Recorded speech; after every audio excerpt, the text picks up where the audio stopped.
14 वर्षे सातत्यानं या मंदिरामध्ये जो नवरात्र संगीत महोत्सव होतो, यावर्षी हे नवरात्र संगीत महोत्सवाची सुरुवात असा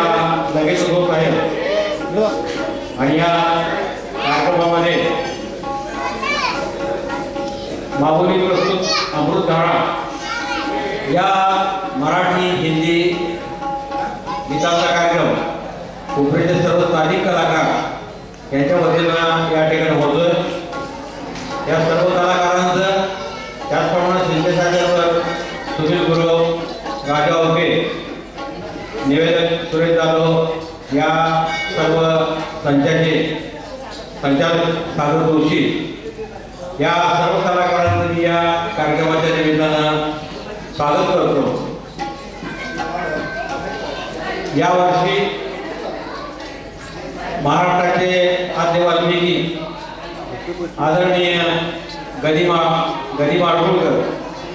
त्याचप्रमाणे ज्यांना आपण बाबूजी म्हणून संबोधत होते संगीतकार सुधीर फडके आणि पु ल देशपांडे, या तीनही महान कलाकारांची यावर्षी जन्मशताब्दी आहे आणि या जन्मशताब्दीच्या निमित्तानं येत्या 9 दिवसामध्ये बरीचशी गाणी त्यांची या ठिकाणी सादर होणार आहे। या सर्व कार्यक्रमाचा आपण सर्व रसिक आस्वाद घेणार आहात। त्याचप्रमाणे एक सर्वात महत्त्वाची गोष्ट म्हणजे कालच यांच्याविषयी पु ल देशपांडे आता म्हणाले होते की या जगामध्ये एखाद्या वेळेस चंद्र नसेल, एखाद्या वेळेस सूर्य नसेल, पण लता दिदींचा स्वर बाकी नेहमी आकाशात गोंधत असेल। त्या लता मंगेशकर आज 91 वर्षात पदार्पण करतायत, तेव्हा त्यांना दीर्घायुष्य लावावा असं आपण अंबाबाई चरणी बसल्या ठिकाणी टाळ्या वाजवून स्वागत करूया आणि या कार्यक्रमाला सर्व